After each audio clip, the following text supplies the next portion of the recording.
Γεια σας φίλοι μου χρυσοθύρες. Σήμερα θα μιλήσουμε για μια μεγάλη αλήθεια και το καλύτερο μηχάνημα να έχετε αν δεν είσαστε καλοί χειριστές, αν δεν γνωρίζετε να το δουλεύετε σωστά, το αποτέλεσμα θα είναι 0. Για αυτό το λόγο, για να σας βοηθήσουμε, βρισκόμαστε σήμερα εδώ με το βαθύτερο ανιχνευτή μετάλλων της αγοράς, το Extreme Hunter, για να σας δείξουμε βήμα προς βήμα πώς μπορείτε να δουλέψετε σωστά το μηχάνημα από την πρώτη μέρα. Το Extreme Hunter έχει μονοπολίσει το ενδιαφέρον των επαγγελματιών ερευνητών θησαυρού σε όλο τον κόσμο. Όχι μόνο για το μεγάλο βάθος του. Έχετε δει ότι έχουμε πάρει όλα τα δοκιμαστήρια της Ελλάδας. Έχει επίσης πάρα πολλά πλεονεκτήματα. Συγκριτικά με τους παλμικούς ανιχνευτές, οι οποίοι ήταν μέχρι πρότινος οι ανταγωνιστές μας, με το Extreme Hunter μπορείτε να δουλέψετε μόνοι σας. Δεν χρειάζεται δεύτερος χειριστής. Με το Extreme Hunter μπορείτε να δουλέψετε κοντά σε πυλώνες υψηλής τάσεως, όπως έχουμε δείξει. Και το βάθος, η απόδοσή του, ξεπερνάει και τελάρα με διαστάσεις 1,5x1,5 μέτρο. Tips by Κυρίτσης, το σημερινό επεισόδιο. Μείνετε μαζί μας για να πάρετε γνώση και όλα τα μυστικά που αφορούν το χειρισμό του Extreme Hunter. Οι συμβουλές και τα μυστικά τα οποία θα δείτε σήμερα θα βοηθήσουν όχι μόνο τους κατόχους του Extreme Hunter, όχι μόνο τους ενδιαφερόμενους οι οποίοι σκέφτονται να επενδύσουν σε αυτό το καταπληκτικό μηχάνημα. Οι συμβουλές μας όπως πάντα βοηθάνε όλους εσάς που αγαπάτε την έρευνα και τους ανιχνευτές μετάλλων. Εσάς που έχετε μηχανήματα 2-box, μεγάλου βάθους και παλμικά με τελάρο. Ξεκινάμε φίλοι!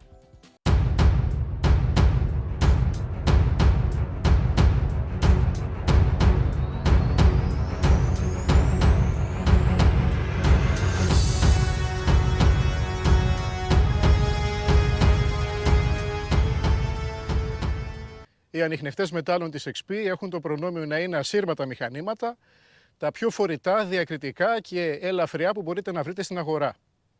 Ο χειρισμός γίνεται μέσα από ένα τηλεχειριστήριο, το οποίο όμως στην περίπτωση του Extreme Hunter δεν κάνει να περιφέρεται. Θα πρέπει να το ασφαλίσουμε εδώ, στη χειρολαβή του μηχανήματος.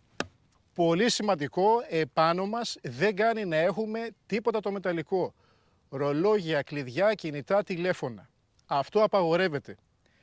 Καλό είναι να ελέγξουμε και με έναν ανιχνευτή μετάλλων τα παπούτσια μας και το έδαφος εδώ που πρόκειται να ξεκινήσουμε το μηχάνημα για να είμαστε σίγουροι ότι δεν πρόκειται να γίνει κανένα σφάλμα και να χάσουμε απόδοση. Κάνουμε παρατεταμένο πάτημα εδώ για να ξεκινήσουμε τον ανιχνευτή.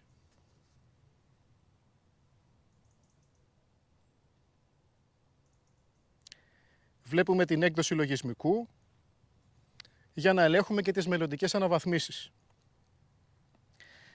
Αυτή είναι η επιλογή του ήχου. Πατάμε εδώ αν έχουμε προμηθευτεί ασύρματα ακουστικά ή εδώ αν θέλουμε να ξεκινήσουμε την έρευνά μας ακούγοντας από το ενσωματωμένο ηχείο του ανιχνευτή. Εάν έχουμε ενσύρματα καλωδιακά δηλαδή ακουστικά, θα πατήσουμε εδώ. Βλέπουμε ότι το τηλεχειριστήριο συνδέθηκε ασύρματα με το ποινίο. Κάνουμε την επιλογή του ήχου και το μηχάνημα σκανάρει αυτόματα για να βρει τις πιο καθαρές συχνότητες. Έτσι μπορούμε να δουλέψουμε ακόμα και κάτω από πυλώνες υψηλής τάσεως χωρίς να έχουμε καμία παρεμβολή. Τώρα θα πρέπει να ρυθμίσουμε το μηχάνημα με το έδαφος. Να κάνουμε προσαρμογή εδάφους ή ground balance όπως λέγεται.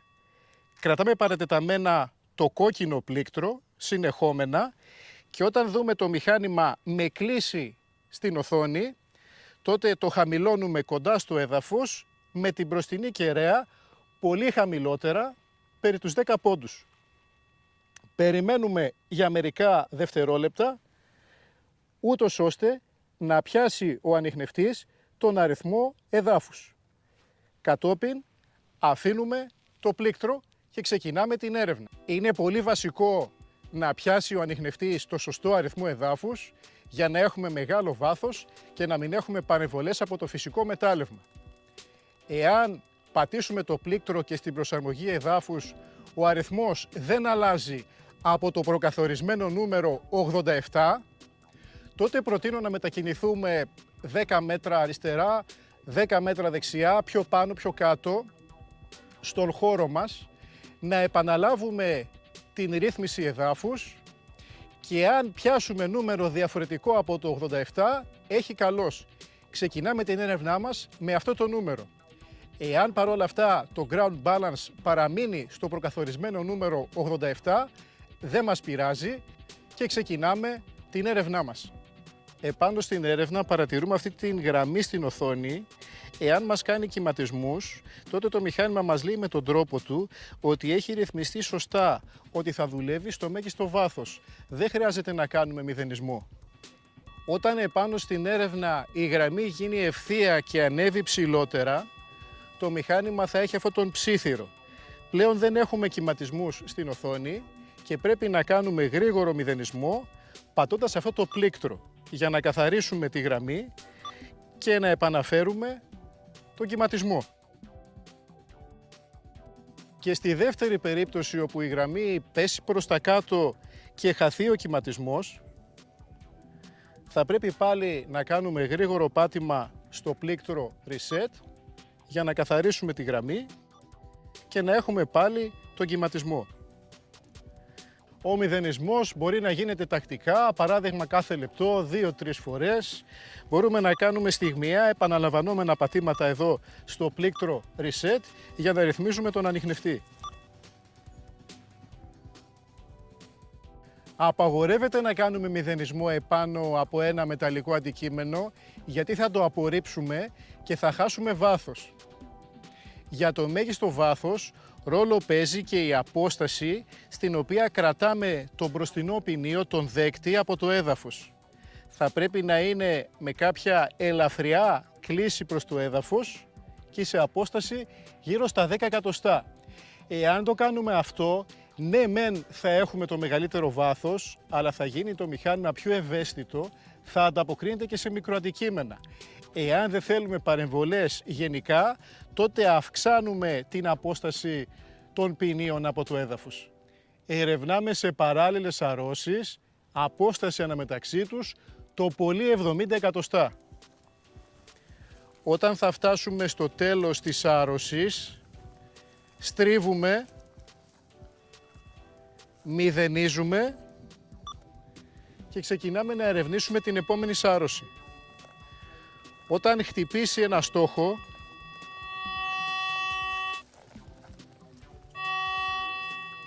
προχωράμε στο σημείο που θα σταματήσει το ηχητικό σήμα, 1,5 μέτρο μακριά, μηδενίζουμε αφού στρίψουμε και ερχόμαστε πάλι να επαληθεύσουμε το στόχο.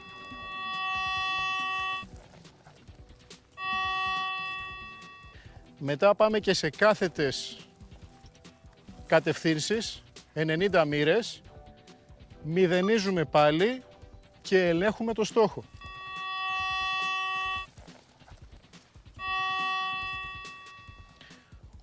Προχωράμε 1,5 μέτρο μακριά όταν σταματήσει το ηχητικό σήμα, στρίβουμε και ερχόμαστε πάλι να επαληθεύσουμε το στόχο.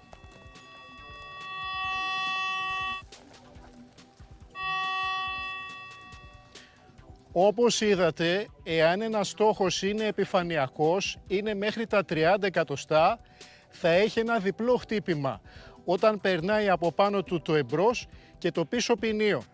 Αν είναι μεγάλος, το χτύπημα είναι δυνατό. Αν ο στόχος επιφανειακός είναι μικρός, το χτύπημα είναι πολύ αδύνατο και δεν βγάζει αυτές τις μεγάλες κορυφές που είδατε στην οθόνη.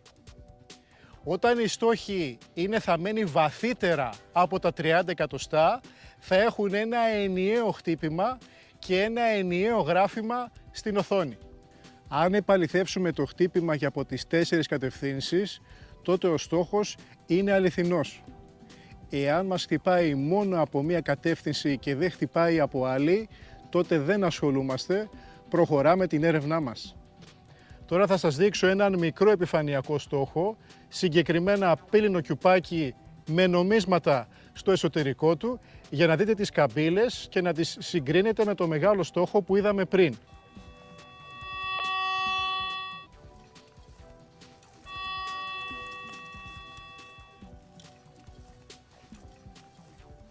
Το μέγεθος του στόχου αποτυπώνεται στον οριζόντιο άξονα.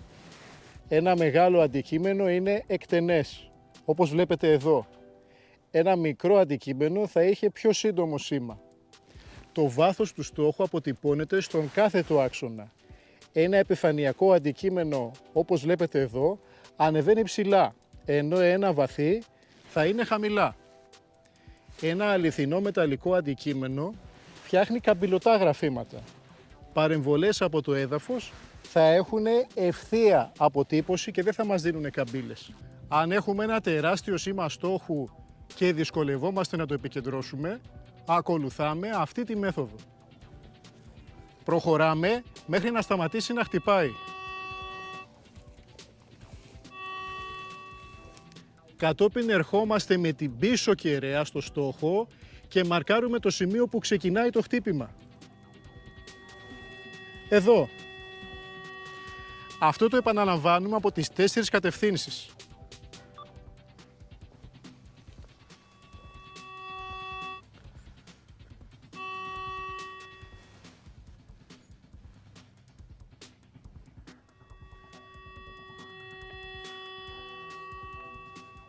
Για να κάνουμε διαχωρισμό μετάλλου και να ξεκαθαρίσουμε ότι ο στόχος μας είναι μαγνητικό ή μη αντικείμενο, προχωράμε στο μενού, στην επιλογή διαχωρισμός και βάζουμε τον αριθμό 4. Δεν χρησιμοποιούμε το μέγιστο, το νούμερο 5, γιατί δεν είναι τόσο αξιόπιστο σε στόχους οι οποίοι βρίσκονται θαμμένοι βαθιά. Βγαίνω από το μενού και κινούμαι επάνω στο στόχο τον οποίο είχα χτυπήσει. Διατηρώ τον μπροστινό ποινίο σε κίνηση. Αν ακούω μπάσο ήχο, ο στόχος είναι μαγνητικό αντικείμενο. Και η οθόνη συμβαδίζει και μου το δίνει σε γκρι χρώμα. Εδώ έχουμε ένα πύλινο κιουπάκι το οποίο έχει μέσα νομίσματα, να το δείτε.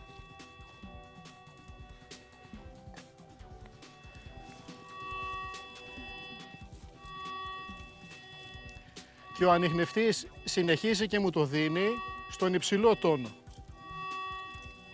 Έχουμε μια σακούλα η οποία είναι γεμάτη με νομίσματα.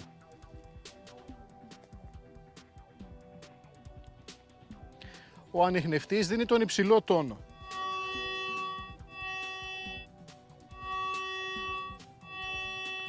Είναι πολύ σημαντικό να κρατάμε τον μπροστινό ποινίο σε κίνηση ή και να κάνουμε κάθετες σταυρωτές σαρώσεις. Στο κυβότιο πυρομαχικών, το οποίο είναι άδειο, έχουμε τόσο μπάσο όσο και υψηλό τόνο.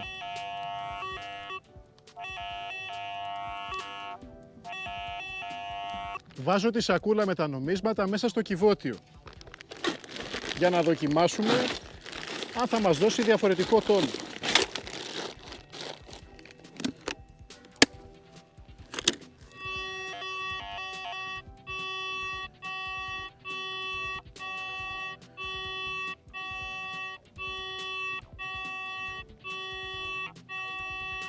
Πλέον ακούμε περισσότερους καλούς ήχους συγκριτικά με τον μπάσο. Ο διαχωρισμός μετάλλων στο Extreme Hunter λειτουργεί σε όλα τα μεγέθη σιδήρου, τα οποία είναι θαμμένα έως και τα 50 εκατοστά. Αν έχουμε δηλαδή ένα σιδερένιο αντικείμενο, παράδειγμα ένα κυβότιο θαμμένο στο 1 μέτρο ή και βαθύτερα, τότε θα λαμβάνουμε τον καλό τόνο, τον υψηλό τόνο. Για να κάνουμε αυξομείωση της έντασης του ήχου είτε από το ηχείο ή από ασύρματα ακουστικά, κρατάμε παρατεταμένα το πλήκτρο πλην, μας εμφανίζει την μπάρα του ήχου, μπορούμε με το πλην και το συν να την αυξομειώνουμε, κατόπιν περιμένουμε λίγο και μας βγάζει αυτόματα στην έρευνα. Το Extreme Hunter δεν ανταποκρίνεται σε τίποτα μικρό. Δεν πρόκειται να χτυπήσει, για παράδειγμα, ένα νόμισμα, ένα δαχτυλίδι, ένα καρφί, ένα φυσίκι από κυνηγετικό όπλο. Αυτό διότι ο ανιχνευτής απευθύνεται σε επαγγελματίες ερευνητές θησαυρών, οι οποίοι δεν θέλουν να χάνουν χρόνο με μικρά επιφανειακά αντικείμενα. Όμως το μοναδικό χαρακτηριστικό του Extreme Hunter και της XP γενικότερα είναι ότι μπορούμε να συνδέσουμε το τηλεχειριστήριο του ανιχνευτή με οποιοδήποτε ποινίο του Expideus 2 για να κάνουμε έρευνα, να ανακαλύπτουμε αυτά τα μικρά αντικείμενα. Βάζω κάτω το δαχτυλίδι για να σας υπενθυμίσω ότι το Extreme Hunter δεν ανταποκρίνεται σε οτιδήποτε μικρό, όπως και το βλέπετε. Για να επιλέξω ποινίο Deus 2, πατάω οποιοδήποτε πλήκτρο, πατάω επιλογές, με το μεσαίο κουμπί πάμε στη ζεύξη, επιλογή, και εδώ στη μνήμη έχω βάλει στο 1 το Extreme Hunter και στο 2 έχω βάλει ένα ποινίο από το Deus 2. Περιμένω μερικά δευτερόλεπτα και αυτόματα ο ανιχνευτής συνδέεται με το δίσκο του Deus 2. Έτσι απλά μπορούμε να κάνουμε έρευνα σε αυτά τα μικρά επιφανειακά αντικείμενα.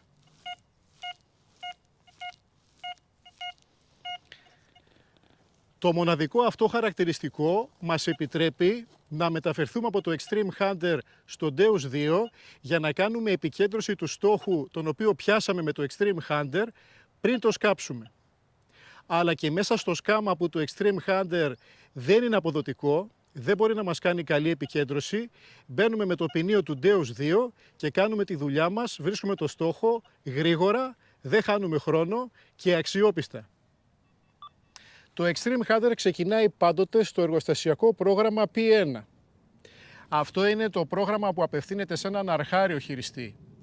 Εάν γίνουμε έμπειροι με τη χρήση του μηχανήματος και μάθουμε το μηδενισμό με το έδαφος και το ground balance, τότε από την αντιπροσωπεία Κυρίτσι θα βρούμε 2 επιπλέον προγράμματα στη μνήμη του Extreme Hunter για μεγαλύτερο βάθος. Αυτά είναι το P2 και το P3. Το P3 είναι πάρα πολύ ευαίσθητο, έτσι σε ορισμένα χώματα μπορεί να μην ταιριάζει, να έχει παρεμβολές. Εάν κάνουμε οποιαδήποτε αλλαγή στο P2 και στο P3, μπορούμε να το αποθηκεύσουμε σαν τροποποιημένο πρόγραμμα.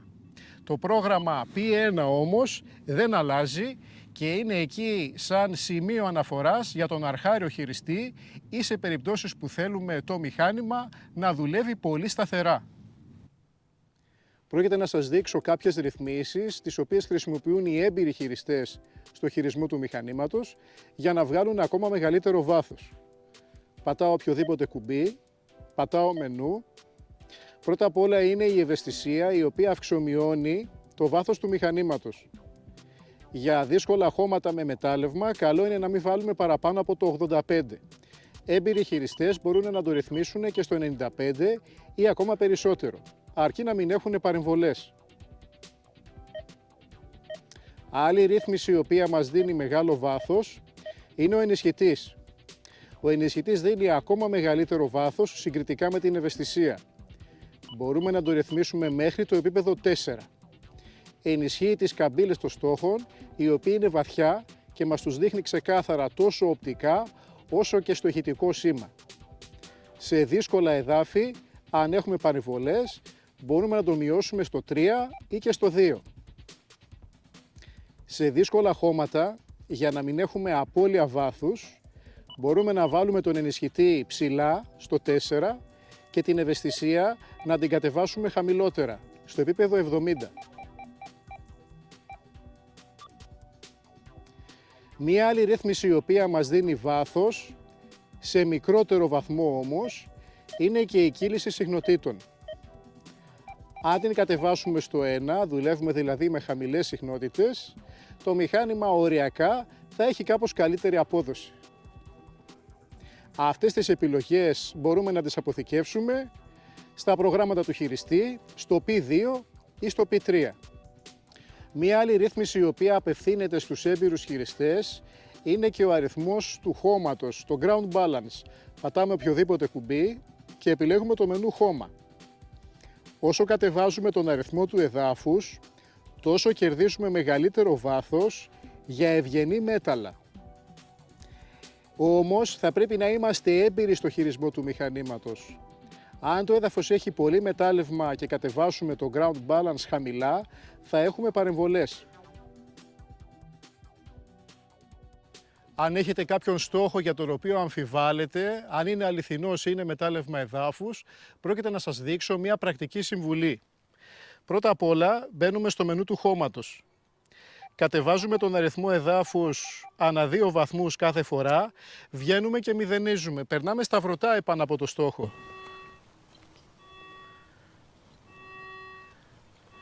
Αν συνεχίσει να χτυπάει, επαναλαμβάνουμε. Μπαίνουμε στο μενού, κατεβάζουμε τη ρύθμιση εδάφους 2 βαθμούς, μηδενίζουμε, reset και ξαναπερνάμε πάνω από το στόχο.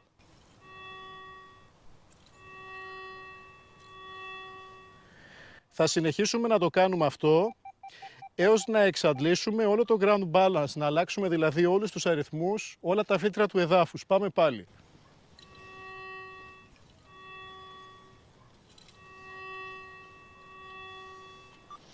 Στην περίπτωση που αλλάξουμε βαθμούς και περάσουμε πάνω από το στόχο και χαθεί απότομα, τότε αυτό είναι μετάλλευμα.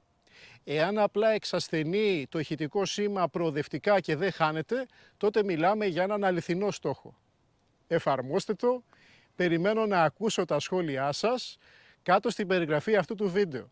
Ευχαριστούμε για άλλη μια φορά που μείνατε μαζί μας. Σήμερα δείξαμε πρακτικές συμβουλές και μυστικά για να χρησιμοποιήσετε το Extreme Hunter από την πρώτη μέρα αποδοτικά σαν επαγγελματίες χειριστές.